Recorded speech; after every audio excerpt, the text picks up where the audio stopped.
લક્ષ્મી નારાયણ નારાયણ નારાયણ લક્ષ્મી નારાયણ નારાયણ નારાયણ સૂર્ય નારાયણ નારાયણ નારાયણ સૂર્ય નારાયણ નારાયણ નારાયણ વેદ નારાયણ નારાયણ નારાયણ વેદ નારાયણ નારાયણ નારાયણ ભજમન નારાયણ નારાયણ નારાયણ ભજમન નારાયણ નારાયણ નારાયણ શ્રીમન નારાયણ નારાયણ નારાયણ શ્રીમન નારાયણ નારાયણ નારાયણ ચંદ્ર નારાયણ નારાયણ નારાયણ ચંદ્ર નારાયણ નારાયણ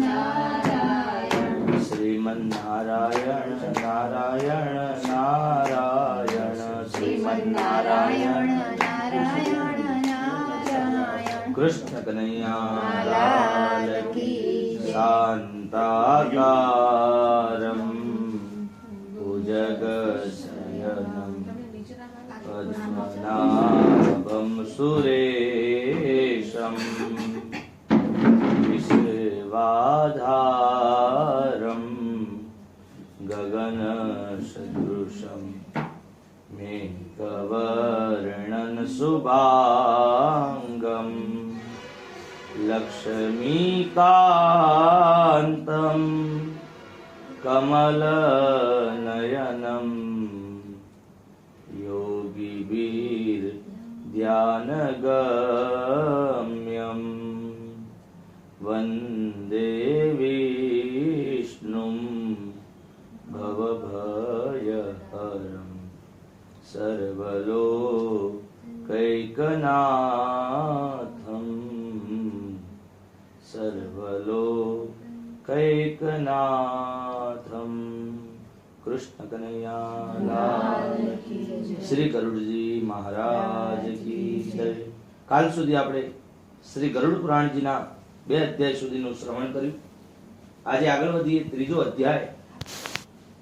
ગરુડજીએ પૂછ્યું કે ભગવાન, યમના માર્ગને ઓળંગીને પાપી યમલોકમાં જઈને કેવી કેવી યાતનાઓ ભોગવે છે એ મને કહો. ત્યારે શ્રી ભગવાન બોલ્યા કે વિનિતાના પુત્ર, આ યમ યાતનાઓનું પહેલેથી છેલ્લે સુધીનું વર્ણન એટલે કે વૃત્તાંત હું કહું છું, સાંભળો. નરકના વર્ણન માત્રથી તમે કાપી ઉઠશો. હે કશ્યપના પુત્ર, બહુભીતિ પૂરથી આગળ 44 યોજન લાંબુ પહોળું યોજન ધરાવતું મોટું ધર્મરાજપુર નામનું નગર છે. ત્યાં પ્રત્યેક ક્ષણે હાહાકાર મચેલો રહે છે. જેને જોતા જ પાપીઓ ચિત્કાર કરવા લાગે છે. એનું કલ્પાંત સાંભળીને યમપુરીમાં વસવાટ કરનારા સૌ જઈને દ્વારપાલને ખબર આપે છે. ત્યાં આગળ ધર્મધ્વજ નામનો દ્વારપાળ સદાય રહે છે. એ ચિત્રગુપ્તની પાસે જઈને એ આવેલા પ્રેતના સૌ શુભાશુભ સારા અને નરસા કૃત્યો જણાવે છે. એ પછી ચિત્રગુપ્ત ધર્મરાજાને નિવેદન કરે છે, હે ગરુડ, જે માનવી નાસ્તિક અને પાપી છે એ બધાને ધર્મરાજા ઘણી સારી રીતે જાણે છે. છતાં પણ ચિત્રગુપ્તને એના પાપો અંગે પૂછે છે. જો કે બધું જાણવા હોવા છતાં ચિત્રગુપ્ત શ્રવણને પૂછે છે. શ્રવણ એ બ્રહ્માજીના પુત્ર છે. તેઓ સ્વર્ગ, પૃથ્વીલોક અને પાતાળમાં સતત ભ્રમણ કરે છે. એમને દૂરનું સાંભળવાનું જ્ઞાન છે અને દૂર જોવાના નેત્ર પણ છે. એ શ્રવણની સ્ત્રીઓ પણ એમના જેવી જ છે. તેઓનું નામ જુદા જુદા છે. એ સ્ત્રીઓ તમામ સ્ત્રીઓની ચેષ્ટાઓને આધારે તેમના કૃત્યોને જાણી લે છે. એ પુરુષ અને સ્ત્રીઓ, શ્રવણ અને શ્રવણીઓ સ્ત્રી પુરુષોના પ્રગટ અને ગુપ્ત કરેલા કર્મ અને કૃત્યો ચિત્રગુપ્તને બતાવી દે છે. એ ધર્મરાજના દૂતો માનવીની વાણી, મન અને શરીરથી કરવામાં આવેલા શુભ અશુભ કર્મને યથાર્થ રૂપથી જાણવા વાળા હોય છે. મનુષ્ય અને દેવતાઓના અધિકારી એ સત્યવાદી શ્રવણોમાં એવી શક્તિ છે કે તે માનવીઓના તમામ કર્મ જાણી અને યથાર્થ કહે છે. વ્રત, દાન અને સત્યવાણીથી જે માનવી એમને સંતુષ્ટ કરે છે એના માટે તેઓ સ્વર્ગ અને મોક્ષ આપનારા હોય છે. સત્યવાદી શ્રવણ પાપીઓના કર્મોને જાણીને ધર્મરાજાની સામે જાહેર કરીને પ્રાણીઓ માટે દુઃખદાયી બની જાય છે. સૂર્ય, ચંદ્ર, પવન, અગ્નિ, આકાશ, પૃથ્વી, જળ, મન, યમ, દિવસ, રાત્રિ, બંને સંધ્યાઓ અને ધર્મ આ બધા મનુષ્યના ચરિત્રને જાણે છે. ધર્મરાજ ચિત્રગુપ્ત શ્રવણ અને સૂર્ય વગેરે પોતાની જગ્યાએ સ્થિર હોવા છતાં મનુષ્યના શરીરમાં રહેલા તમામ પાપો અને પુણ્યોને જાણે છે. આ પ્રકારે યમરાજા પાપીઓના પાપને જાણી એને પાસે બોલાવીને પોતાનું ભયંકર રૂપ બતાવે છે. હાથમાં દંડ લઈને મોટી કાયાવાળા અને પાડા પર બેઠેલા યમરાજાનું ભયંકર રૂપને પાપીઓ જુએ છે. તેઓ પ્રલયના મેઘ સમાન ગર્જના કરનારા, કાળા પહાડ જેવા મોટા શરીરવાળા, વીજળી જેવા ચમકારા સમાન ચમકતા આયુધો ધારણ કરવાને લીધે અતિ ભયંકર અને 32 હાથ વાળા છે. 3 યોજન એટલે 12 કોષનું લાંબુ પહોળું એમનું શરીર ધરાવે છે તથા કુવા જેટલી ઊંડી અને પહોળી ભયાનક આંખો છે. મોઢામાં ભયંકર દાઢો છે, લાલ લાલ આંખો અને લાંબુ નાક છે તથા ચિત્રગુપ્ત પણ મોત અને જ્વર વગેરે યુક્ત ભયંકર છે. એમની પાસેના બધા દૂતો ગર્જના કરતા રહે છે. એમને જોઈને ડરી ગયેલો પાપી પ્રાણી પોતાના દુષ્કૃત્યોનું સ્મરણ કરી પસ્તાવો કરતો જોરશોરથી આક્રંદ કરે છે તથા દાન ન આપવાથી તે પાપાત્મા વારંવાર કાંપતો તથા રોતો બૂમો પાડે છે.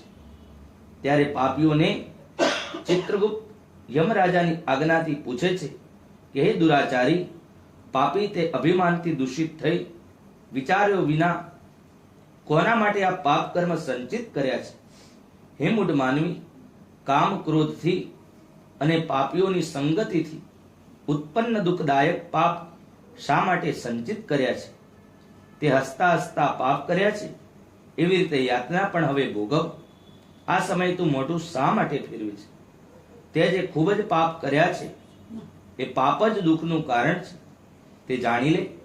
યમરાજા મૂર્ખ, પંડિત, ગરીબ, ધનવાન અને નિર્બળ, બળવાન સૌની સાથે સમાન વ્યવહાર કરે છે.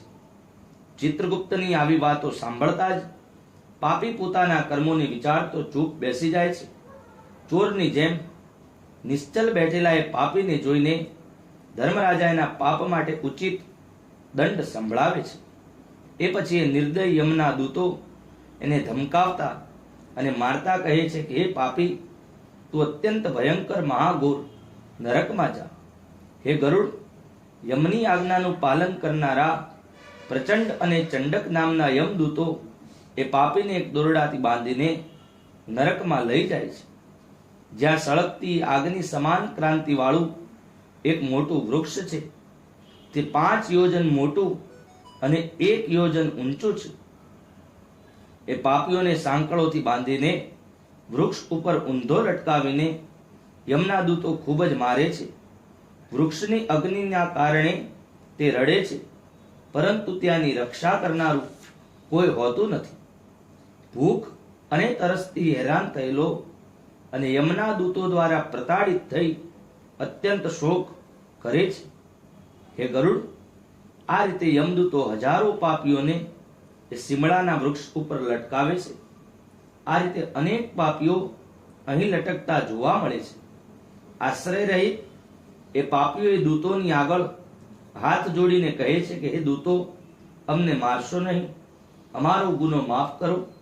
છતાંય એ યમદૂતો વારંવાર એ પાપીઓને લોખંડની લાઠી, તોમર, ચાબુક, ગદા અને મુશળોથી અવિરત માર મારે છે. આ પ્રકારના મારથી તેઓ બેહોશ તથા ચેષ્ટા રહિત થઈ જાય છે. પછી એ ચેષ્ટા રહિત પાપીઓને જોઈને યમના દૂતો કહે છે કે હે દુરાચારી પાપીઓ, તમે શા માટે આ ખરાબ કર્મો કર્યા? તમે જળ જેવી સુલભ વસ્તુ પણ કોઈને આપી નથી, તમે અડધો કોળિયો પણ કોઈને આપ્યો નથી, કાગડા કૂતરાઓને પણ ખવડાવ્યું નથી, અતિથિઓને વંદન નથી કર્યા, ના પિતૃઓનું કોઈ તર્પણ કર્યું, યમરાજા અને ચિત્રગુપ્તનું ઉત્તમ ધ્યાન પણ નથી કર્યું, એમના મંત્રો પણ જપ્યા નથી. જો મંત્ર જપ્યા હોત તો આટલી યાતના ભોગવવી ના પડતી. ના કોઈ તીર્થની યાત્રા કરી કે ના તો ગૃહસ્થ રહેતા અન્ન દાન કર્યું. કારણ કે ભગવાને ગીતાજીમાં એક સૂત્ર લખ્યું છે કે યજ્ઞાનામ જપ યજ્ઞોસ્મિ. જેટલું બને એટલું મનુષ્ય પોતાના જીવનમાં પરમાત્માનું નામ લેવું જોઈએ.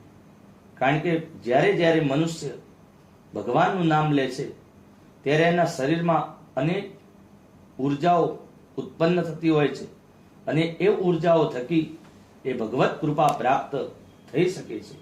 કહેવાનું તાત્પર્ય કે 3 ગતિ બતાવી છે ગીતાજીમાં: દાન, ભોગ અને નાશ. દાતવ્યમિતિ યદ્દાનમ દીયતે નૃપકારણે દેશે કાલે ચ પાત્રે ચ તદ્દાનમ સાત્વિકમ સ્મૃતમ. દાન આપવું એ પણ યોગ્ય સમયે અને યોગ્ય જગ્યાએ વ્યક્તિને આપવું જોઈએ.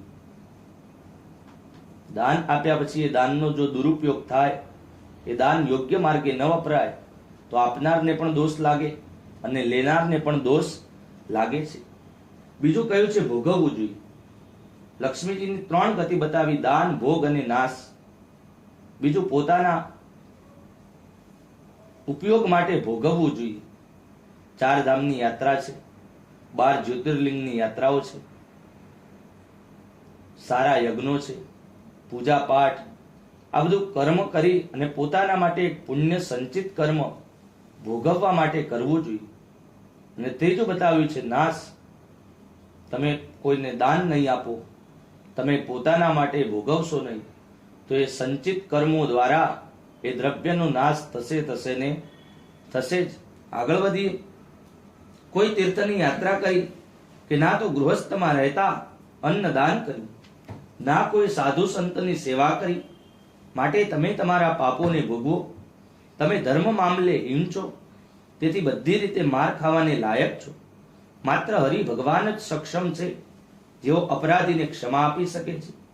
અમે તો એમના આદેશ પ્રમાણે અપરાધીઓને દંડ આપીએ છીએ.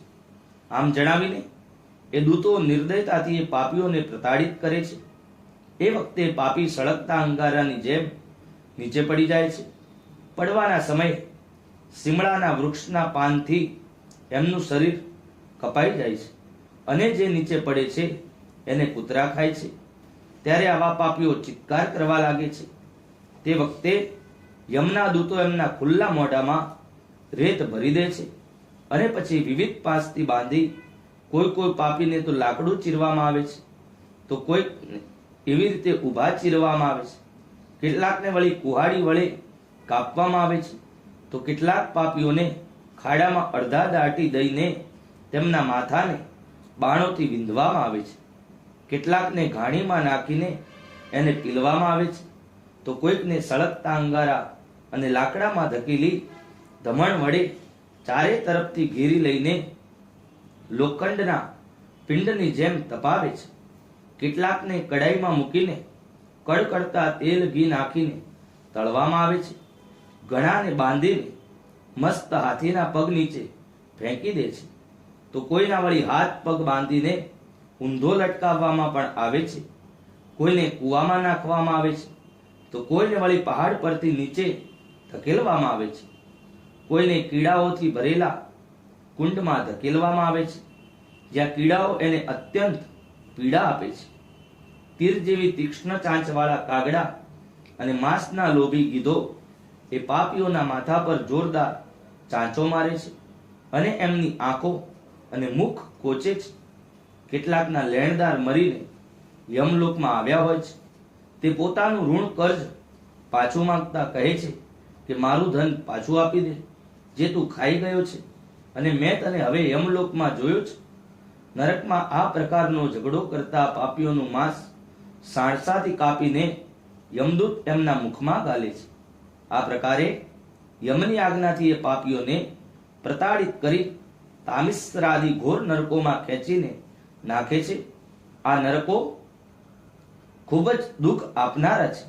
એ ઉપરાંત સિમળાના વૃક્ષ પાસે પાપીઓને જે દુઃખ મળે છે એનું વર્ણન થઈ શકે એમ નથી. હે આકાશચારી ગરુડ, બધા મળીને 84 લાખ નરક છે. એમાં સૌથી કઠણ ભયાનક ગૌરે નામના 21 મહાઘોર નરક બતાવ્યા છે. એમના નામ આ પ્રમાણે છે. પ્રથમ તામિસ્ત્ર, લોહશંકુ, મહારૌરવ, સાલમલી, રૌરવ, કુંડમલ, કાલસૂત્રક, પૃત્તિમુત્તિકા, સંધાત, લોહિતોદ, સવિષ, સંપ્રતાપન, મહાનીરય, કાકોલ, સંજીવન, મહાપથ, અવિચિ, 18મું અંધતા મિશ્ર, 19મું કુંભીપાક, 20મું સંપ્રતાપન અને 21મું તપન. આ પ્રકારે 21 મુખ્ય નરક બતાવવામાં આવ્યા છે. આ બધા નરકો અનેક પ્રકારની પીડા આપનાર છે. એની રચનામાં અનેક ભેદ છે. એમાં અનેક પાપોનું ફળ ભોગવવામાં આવે છે અને ત્યાં દૂતોનો સમૂહ રહે છે. એ નરકોમાં અધર્મી, મૂઢ અને પાપીઓ જ પડે છે. અહીં પડેલા પાપીઓ એક કલ્પ સુધી યાતનાઓ ભોગવે છે. હે ગરુડ, જે તામિસ્ત્ર, અંધતામિસ્ત્ર અને રૌરવ વગેરે નરકની યાતનાઓ કહી છે, તેને સ્ત્રીઓ હોય કે પુરુષો પોતાના પાપ કર્મના લીધે યાતના ભોગવે છે. આ પ્રકારે માત્ર પોતાના કુટુંબનું જ પાલન કરનારા અને ફક્ત પોતાનું પેટ ભરનારા આ બંને આ લોકોને છોડીને યમલોકમાં જઈને આવું ફળ ભોગવે છે.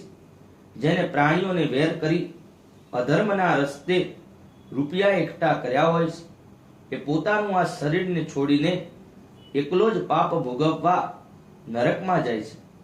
જેઓ અધર્મથી કુટુંબનું પાલન કરનારા છે, તેઓ એમના કર્મ પ્રમાણે માત્ર અંધકારથી છવાયેલા અંધતા મિશ્ર નરકમાં જાય છે. નરક લોકમાં જેટલી યાતનાઓ હોય છે, પાપી એ બધાને ક્રમશઃ ભોગવી શુદ્ધ થઈ ફરીથી મૃત્યુલોકમાં આવે છે. ઇતિ શ્રી ગરુડ પુરાણે શારુદ્વારે યમયાતના નિરૂપણ નામને તૃતીયોધ્યાય.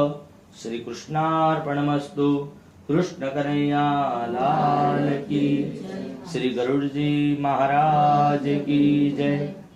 ત્રીજા અધ્યાયમાં કયા કયા નરકો છે, મુખ્ય 21 નરકોનું આપણે વર્ણન સાંભળ્યું. આગળ વધીએ. ચોથો અધ્યાય. ગરુડજીએ પૂછ્યું કે ભગવાન, કયા કર્મોના કારણે માનવી મહાયમ માર્ગમાં જાય છે? કયા કારણોના લીધે તે વૈતરણી નદીમાં પડે છે? અને કયા પાપોના કારણે નરકમાં જાય છે? એ બધું જ મને જણાવો.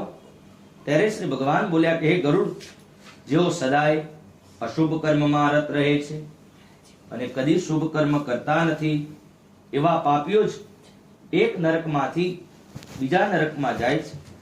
ત્યાં દુઃખને તથા ભયને પામે છે. ધાર્મિક લોકો પૂર્વ, પશ્ચિમ અને ઉત્તર આ ત્રણેય માર્ગ દ્વારા ધર્મરાજના નગરમાં જાય છે, જ્યારે પાપી લોકો કેવળ દક્ષિણના માર્ગે થઈને જાય છે. આ દુઃખપ્રદ દક્ષિણ માર્ગમાં વૈતરણી મહાનદી આવેલી છે. એમાં જે પાપીઓ પડે છે તે વિશે હું તમને કહું છું.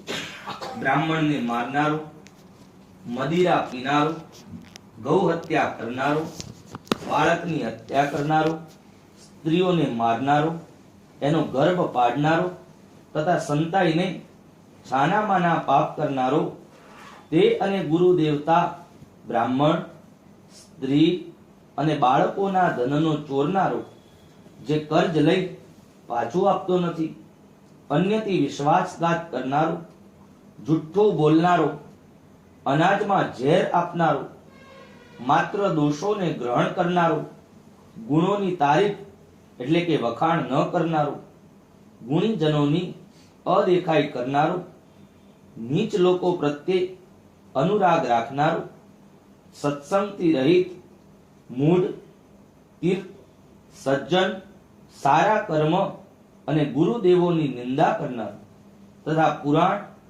વેદ, મીમાંસા, ન્યાય અને વેદાંતની બુરાઈ કરનારું. આપણો સનાતન ધર્મ અનેક યુગો પહેલાનો છે.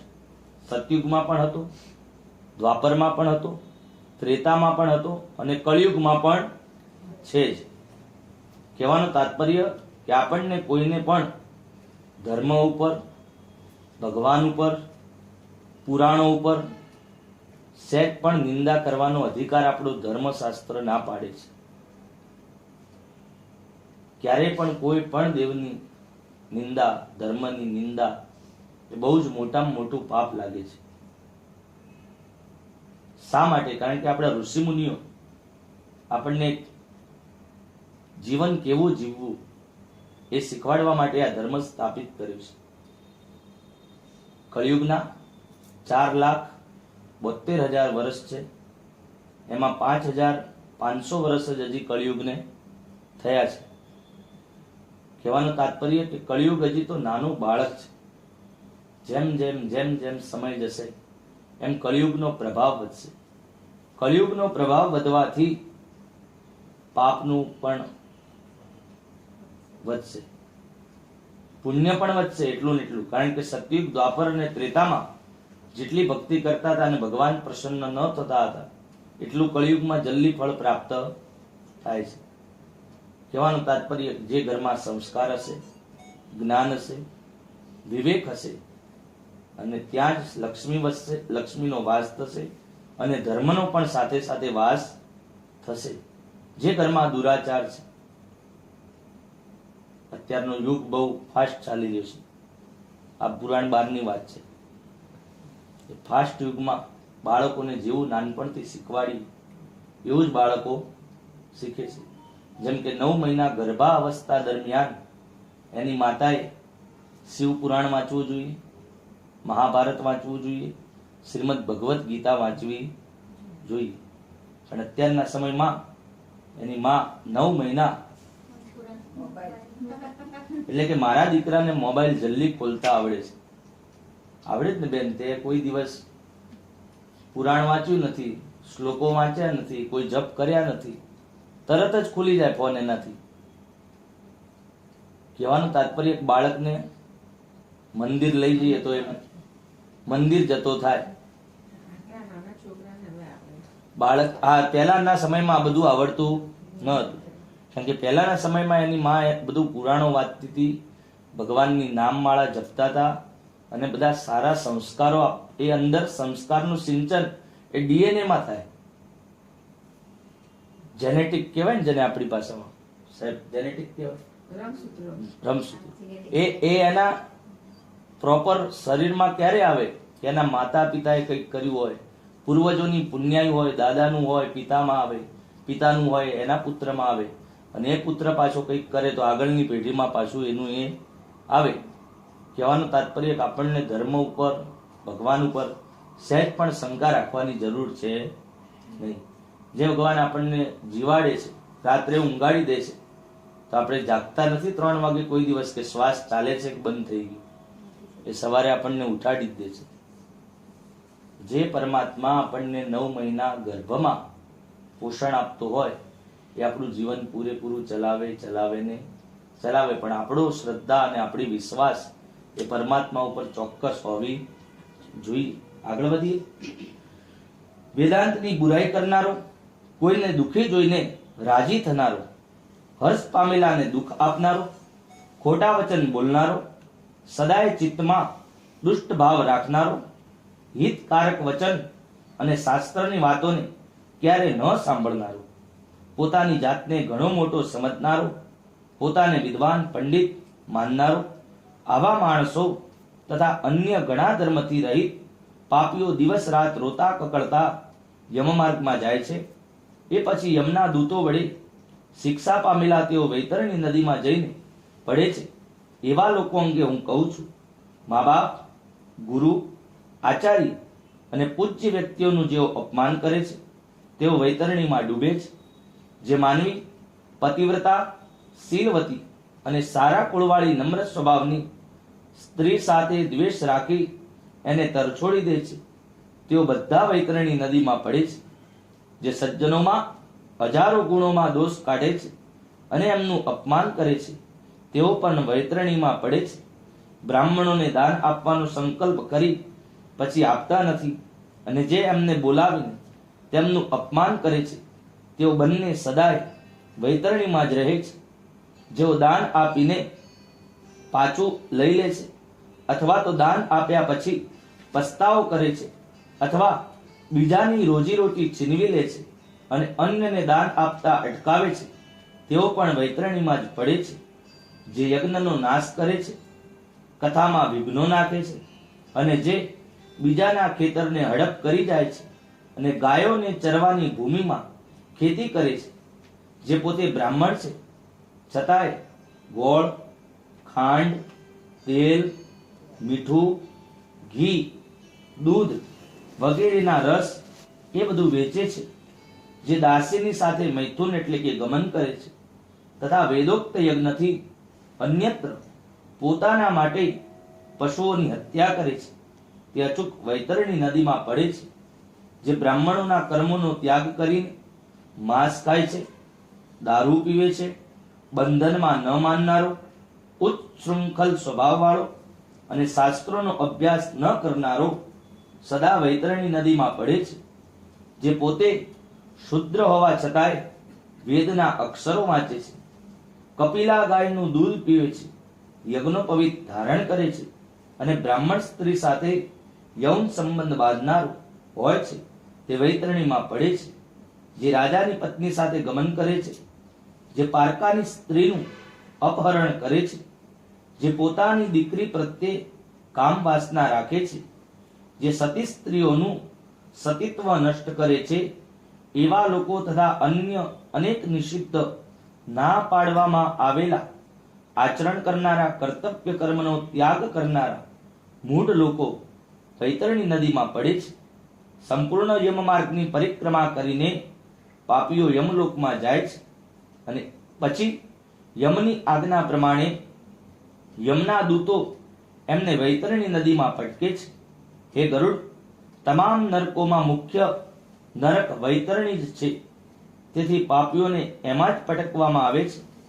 જેને કપિલા એટલે કે કાળી ગાય દાનમાં આપી નથી, જેની ઔર્ધ્વદેહી મર્યા પછી પિંડદાન વગેરે ક્રિયા કરવામાં આવતી નથી, તેઓ નદીમાં પડી ભારે દુઃખો ભોગવીને અને એ નદીના કિનારા ઉપર કાંઠા પર વૃક્ષોનો જન્મ લે છે.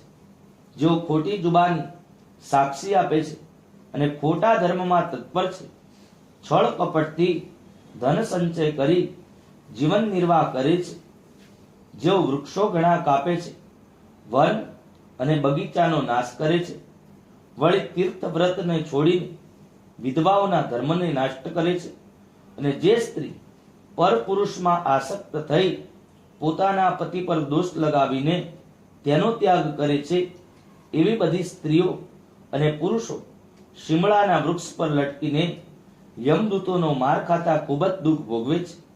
મારવાથી જે પાપી વૃક્ષ પરથી નીચે પડી જાય છે એમને યમના દૂતો નરકમાં નાખે છે. નરકમાં કેવા પાપીઓ પડે છે એ હું તમને કહું છું. જે નાસ્તિક છે, ઈશ્વરમાં ન માનવા વાળો, મર્યાદા ભંગ કરનારો, કાયર, વિષય લોલુપ, પાખંડી અને કૃતજ્ઞ, ઉપકારોને ભૂલનારા એ બધા જ નરકમાં જાય છે. કુવા, તળાવ, વાવ, દેવાલય અને પ્રજાના ઘર તોડનારા નરકમાં જાય છે. સ્ત્રી, બાળક, ગુરુ, નોકર વગેરેને ભૂખ્યા રાખીને પોતે ખાઈ લે છે તથા દેવ અને પિતૃઓની પૂજાનો ત્યાગ કરનારા આ બધા નરકમાં જાય છે. જે ખીલી, કાંટા, લાકડા, પથ્થર વગેરેથી રસ્તો બંધ કરે છે તેઓ નરકમાં આવે છે. શિવ પાર્વતી, ભગવાન સૂર્ય, ગણેશ, વિદ્વાનો જ્ઞાની માણસોની જે પૂજા કરતો નથી તે નરકમાં જાય છે. જે બ્રાહ્મણ ગમન કરવાના હેતુથી પોતાની પથારીમાં દાસીને સુવડાવે છે તે અધોગતિને પામે છે. જે બ્રાહ્મણ શુદ્ર સ્ત્રીથી સંતાન પેદા કરે છે અને પોતાના બ્રાહ્મણત્વથી હીન થઈ જાય છે, આવો અધર્મી બ્રાહ્મણ બંધનને લાયક પણ હોતો નથી. જે બ્રાહ્મણ નિત્ય કર્મ પૂજા કરતો નથી તે પણ નરકમાં જાય છે. કારણ કે પહેલું ગુરુને જ લાગુ પડે. અમે બ્રાહ્મણ છીએ એવું ના હોય કે અમને કઈ વધારે છૂટ આપેલી હોય ભગવાન. આ બધું અમને પણ ચોક્કસ લાગુ પડે તો જ અમે કોકને શીખવાડી શકીએ કે બે શબ્દ સારા કહી શકીએ. કહેવાનું તાત્પર્ય કે બ્રાહ્મણને ત્રિકાળ સંધ્યા કરવાનું કહ્યું છે, પ્રાતઃ, મધ્યાહન અને સાયં. રોજ શિવની અર્ચન પૂજા કરવાનું કહ્યું છે, રોજ વિષ્ણુ સહસ્ત્રનો પાઠ કરવાનું કહ્યું છે. તો જ યજમાનનું શ્રેય એટલે કે કલ્યાણ થાય. બ્રાહ્મણને 6 કર્મ બતાવ્યા છે: દાન કરવું, દાન આપવું, યજ્ઞ કરવો અને યજ્ઞ કરાવવો, ભણવું અને ભણાવવું. આ 6 પ્રકારની શિક્ષા બ્રાહ્મણમાં હોય ત્યારે જે વંદનને લાયક બને છે. જે બ્રાહ્મણોમાં અંદરો અંદર કંકાસ કરાવે અને ગાયો વચ્ચે યુદ્ધ કરાવે એ એમને છોડાવતો પણ નથી, એ પાપી નરકમાં જાય છે. જે સ્ત્રી પોતાના પતિ સિવાય બીજું કોઈ શરણ નથી, ઋતુકાળમાં એવી સ્ત્રીઓ સાથે જે દ્વેષથી મિલાપ કરતો નથી, એ નરકમાં જાય છે. જે કામમાં આંધળો થઈને રજસ્વલા સ્ત્રી સાથે સંગમ કરે છે તથા પર્વમાં, જળમાં, દિવસમાં, શ્રાદ્ધમાં સ્ત્રી સાથે સંગમ કરે છે, એ વ્યક્તિ નરકમાં જાય છે. જે પોતાના શરીરના મળમૂત્ર વગેરે અગ્નિ, જળ, બગીચો કે ગાયોને ચરવાની જગ્યાએ ત્યાગે છે તેવી વ્યક્તિઓ નરકમાં જાય છે. પ્રાણઘાતક હથિયારો, ધનુષ કે બાણ વેચનારો, જૂતા વેચનારો વેશ્ય, સ્ત્રીઓના વાળ વેચનારો અને ઝેર વેચનારો એ બધા નરકમાં જાય છે. જેઓ અનાથ પર દયા ખાતા નથી અને સજ્જન માણસોથી વેર રાખે છે અને કારણ વગર જેઓ દંડ આપે છે એ ચોક્કસ નરકમાં જાય છે. આશા સાથે આવેલા બ્રાહ્મણ તથા અતિથિને રસોઈ તૈયાર હોવા છતાં જેઓ ભોજન કરાવતા નથી, જેઓ કોઈ પર વિશ્વાસ અને દયા રાખતા નથી અને તમામ સાથે કુટિલતાપૂર્વક વ્યવહાર કરે છે, આ ઉપરાંત જેઓ દેવ પૂજાનો નિશ્ચય કરે છે પણ ઇન્દ્રિયોને વશ થઈ નિયમોને ત્યજી દે છે, એવા તમામ નરકમાં જાય છે. અધ્યાત્મ વિદ્યા આપનારા ગુરુને અને પુરાણ વાંચનારાને જેઓ માનતા નથી, મિત્રની સાથે દગો કરનારા અને પ્રીતિનો ત્યાગ કરનારા, આશાભંગ કરનારા બધા નરકમાં જાય છે. જે વિવાહ, દેવયાત્રા અને તીર્થસ્થાનોમાં જનારાઓને લૂંટે છે તેઓના વસવાટ ઘોર નરકોમાં થાય છે અને તેઓ ત્યાંથી પાછા આવતા નથી. જે મહાપાપી ઘર, ગામ કે વનમાં આગ લગાવે છે એવા પાપીઓને પકડી જઈને યમના દૂતો તેમને અગ્નિના કુંડમાં નાખીને રાંધે છે. અગ્નિથી બળતો એ જીવ જ્યારે છાયડાની અપેક્ષા કરે છે ત્યારે યમના દૂતો એને અશીપત્ર વનમાં લઈ જાય છે, જ્યાં તલવારની તીક્ષ્ણ ધાર જેવા પાંદડાઓથી એનું શરીર કપાય છે. ત્યારે યમદૂતો એને કહે છે કે હે પાપી, તું સુખપૂર્વક ઠંડી છાયામાં સૂઈ જા. તરસ લાગવા પર તે પાણીની અપેક્ષા કરે છે. ત્યારે યમના દૂતો એને ગરમ ગરમ તેલ પીવા આપે છે અને કહે છે કે લે આ જળ પી, અનાજ ખા. અને તેલ પીતા જ તેના આંતરડા સળગી જતા હોય છે. એ જીવ ઝાડ પરની ડાળ પડે તેમ ભોય પર પછડાય છે. એ પછી ઘણા પ્રયાસે તે ઊભો થાય અને રડતા રડતા વિવશ બની લાંબા શ્વાસો લે છે, પરંતુ કશું બોલી શકતો નથી. હે ગરુડ, આ રીતે મેં તને ટૂંકમાં પાપીઓની અનેક યાતનાઓ કહી. એને વિસ્તારપૂર્વક કહેવાતી શું એ બધી શાસ્ત્રોમાં કહેલી છે. આ રીતે હજારો સ્ત્રી પુરુષ પ્રલયકાળ સુધી ઘોર નરકમાં પડ્યા જ રહે છે.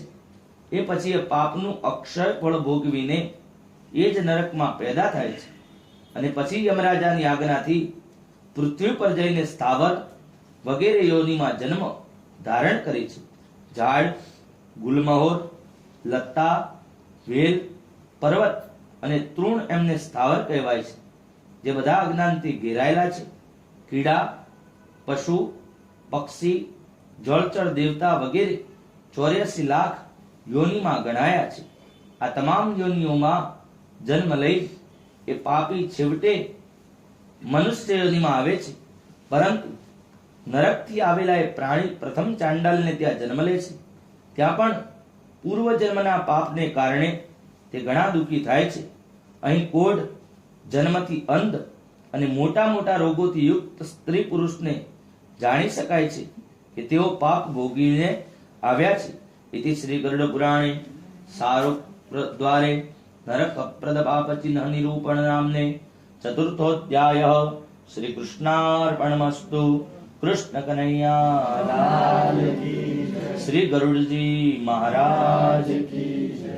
ચોથા અધ્યાયમાં કેવા કેવા કર્મ કરી અને કઈ કઈ સજા મળે એનું વર્ણન આપણે સાંભળ્યું. આગળ વધીએ. 5મો અધ્યાય. શ્રી ગરુડજીએ કહ્યું કે સ્વામી, કયા કયા પાપો કરવાથી કયા કયા ચિહ્ન ઉત્પન્ન થાય અને પાપી કઈ કઈ યોનિમાં જાય છે એ બધું જ મને સવિસ્તાર જણાવો. ત્યારે ભગવાને કહ્યું કે ગરુડ, નરકથી પાછા આવેલા પાપી લોકો જે જે યોનિમાં જાય છે અને જે જે પાપથી જે ચિહ્ન ઉત્પન્ન થાય છે એ હું તમને કહું છું તો સાંભળો. બ્રાહ્મણને મારનારો સગળા જન્મોમાં ક્ષય રોગથી પીડાય છે. ગાયને મારનારો કુબડો અને મૂર્ખ થાય છે.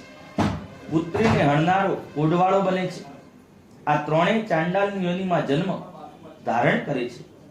સ્ત્રી હત્યા કરનારો અને ગર્ભપાત કરાવનારો ભિલ્લના કુળમાં જન્મ લઈ રોગી બનીને પેદા થાય છે. પત્ની સિવાય અન્ય સ્ત્રીઓ સાથે ગમન કરનારો નપુંસક બને છે. ગુરુની પત્નીની સાથે ગમન કરનારો દુષ્ટ ચામડીના રોગોથી પીડાય છે. માંસ ખાનારાના અંગે અતિ લાલ કોઢ થાય છે. દારૂ પીનારાના દાંત કાળા હોય છે. જે બ્રાહ્મણ પોતાના જીભની ચંચળતાના કારણે માંસાદી જેવા અભક્ષનું ભોજન કરે છે તેને જલંધરનો રોગ થાય છે. જે બીજા કોઈને આપ્યા વગર સ્વાદિષ્ટ વસ્તુ ખુદ ખાઈ જાય છે તેને ગંડમાલાનો રોગ થાય છે. જે શ્રાદ્ધ સમયે અશુદ્ધ અનાજ આપે છે એને સફેદ કોઢ એટલે કે કુષ્ઠ રોગ થાય છે. જે અભિમાનના લીધે ગુરુનું અપમાન કરે તે મૂર્છા ખેંચના રોગથી પીડાય છે. જે શાસ્ત્ર અને વેદ વગેરેની ટીકા કરે છે તેને પાંડુ રોગ થાય છે. ખોટી જુબાની આપનારો મૂંગો બને છે. પંક્તિ ભેદ કરનારો કાણો અને લગ્ન ભાંગનારો હોઠ વિનાનો બને છે. પુસ્તક ચોરનારાઓ જન્માંધ બને છે. ગૌ બ્રાહ્મણને લાત મારનારો પાંગડો બને છે. ખોટું બોલનારો તોતડો બને છે. ખોટું સાંભળનારો બહેરો બને છે. ઝેર આપનારો મૂર્ખ અને ઉન્મત્ત બને છે. ઘરમાં આગ લગાવનારો ટાલીઓ બને છે. માંસ વેચનારો દુષ્ટ અને માંસ ખાનારા પણ રોગી બને છે. રત્નોની ચોરી કરનારો નીચ કુળમાં જન્મ લે છે. સોનું ચોરનારો ખરાબ નખવાળો અને ધાતુઓને ચોરનારો નિર્ધન બને છે. રાંધેલું અનાજ ચોરનારો ઉંદર, દાણા ચોરનારો તીડ, જળને ચોરનારો પપીહા, ચાતક અને ઝેરને ચોરનારો વિંછી બને છે. શાક અને પાન વગેરે ચોરનારો મોર બને છે. ગંધ ચોરનારો છછુંદર, મધુ એટલે કે મધ ચોરનારો વગડાની માખી, માંસ ચોરનારો ગીધ અને મીઠું ચોરનારો કીડી બને છે. પાન, ફૂલ, ફળ વગેરે ચોરનારો વાંદરો થાય છે. જૂતા ચોરનાર, ઘાસ તથા કપાસ ચોરનારો ઘેટું બને છે.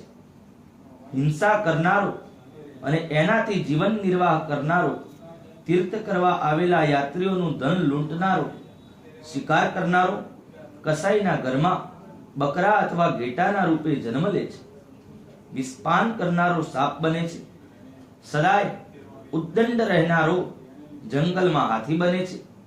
બલિવેશ્ય નહીં કરનારો બ્રાહ્મણ તથા જે નીચનું અન્ન ભોજન કરે છે તેમને વાઘની યોની મળે છે. જે બ્રાહ્મણ સંધ્યા ગાયત્રીના જાપ કરતો નથી અને જેનું અંતઃકરણ મલિન છે, એ સ્વચ્છતાનો ડોળ કરે છે, તેઓ બગલા બને છે. જેઓ શૂદ્રોને યજ્ઞ કરાવે છે તેઓ ગામમાં ડુક્કર બને છે. જે બ્રાહ્મણ પરાણે યજ્ઞ કરાવે તે ગધેડો બને છે. જે બ્રાહ્મણ મંત્રોચ્ચાર કર્યા વગર ભોજન કરે તો તે કાગડો બને છે. જે સુપાત્ર બ્રાહ્મણ વિદ્યા આપતો નથી તે બળદ બને છે. અને જે શિષ્ય ગુરુની સેવા નથી કરતો તે ખચ્ચર યોનીને પામે છે. ગુરુનો તિરસ્કાર કરનારો, વિવાદ કરીને બ્રાહ્મણને જીતનારો બ્રહ્મ રાક્ષસ બને છે. જે માણસ કથા શાસ્ત્રો સાંભળ્યા પછી બ્રાહ્મણને દાન નથી આપતો તે શિયાળ બને છે. અને જે સજ્જનોનો સત્કાર નથી કરતો તે ફૂંફાડા મારતો સાપ બને છે. મિત્રની સાથે દ્રોહ કરનારો પહાડી ગીધ બને છે. વેપારમાં દગો કરનારો ઘોડ બને છે. વર્ણાશ્રમની નિંદા કરનારો કબૂતર થાય છે. આજ્ઞા ભંગ કરનારો, સ્નેહ ભંગ કરનારો, દ્વેષવશ સ્ત્રીનો પરિત્યાગ કરનારો લાંબા સમય સુધી ચકોર પક્ષી બને છે. માતા, પિતા, ગુરુ, ભાઈ અને બહેનથી જેઓ દ્વેષ રાખે છે એમના અનેક જન્મ ગર્ભમાં જ નષ્ટ પામે છે. સાસુ સસરાને ગાળો આપનારી સ્ત્રી પાણીમાંની જળો બને છે. સાસુ સસરાની અવગણના કરનારી માથામાંની જૂ બને છે. પરપુરુષમાં સ્નેહ રાખી પોતાના પતિને ધિક્કારવા વાળી સ્ત્રી ગરોળી બને છે અથવા બે મોઢાવાળી સાપણ બને છે. પોતાના કુળનો નાશ કરનારા અને પોતાના ગોત્રની સ્ત્રીમાં ગમન કરનારા પ્રથમ જરક પછી રીંછની યોનિમાં જન્મ લે છે. પતિવ્રતા સ્ત્રી સાથે ગમન કરનારો પુરુષ મરુસ્થળમાં પિશાચની યોનિમાં જન્મ ધારણ કરે છે. જે ઋતુમાં આવી નથી એવી સ્ત્રી સાથે ભોગ કરનારો વનમાં અજગર બને છે. ગુરુની પત્ની સાથે ગમન કરનારો કાચિંડો બને છે. રાજાની પત્ની સાથે ગમન કરનારો ઊંટ અને બને છે. મિત્રની પત્ની સાથે ગમન કરનારો ગધેડો બને છે. અપ્રાકૃત મૈથુન કરનારો ગધેડો અથવા તો સુપર થાય છે. શુદ્ર સ્ત્રી સાથે ગમન કરનારો બળદ બને છે. મહાકામી અને લંપટ પુરુષ ઘોડો બને છે. મૃતકના 11માના દિવસે ભોજન કરનારો કૂતરો અને દેવોના બાગને ઉજાડનારો મરઘો બને છે. જે બ્રાહ્મણો અધમ દ્રવ્ય લઈ દેવોનું પૂજન કરે છે, દેવકાર્ય અને પિતૃકાર્ય માટે નિંદિત બને છે.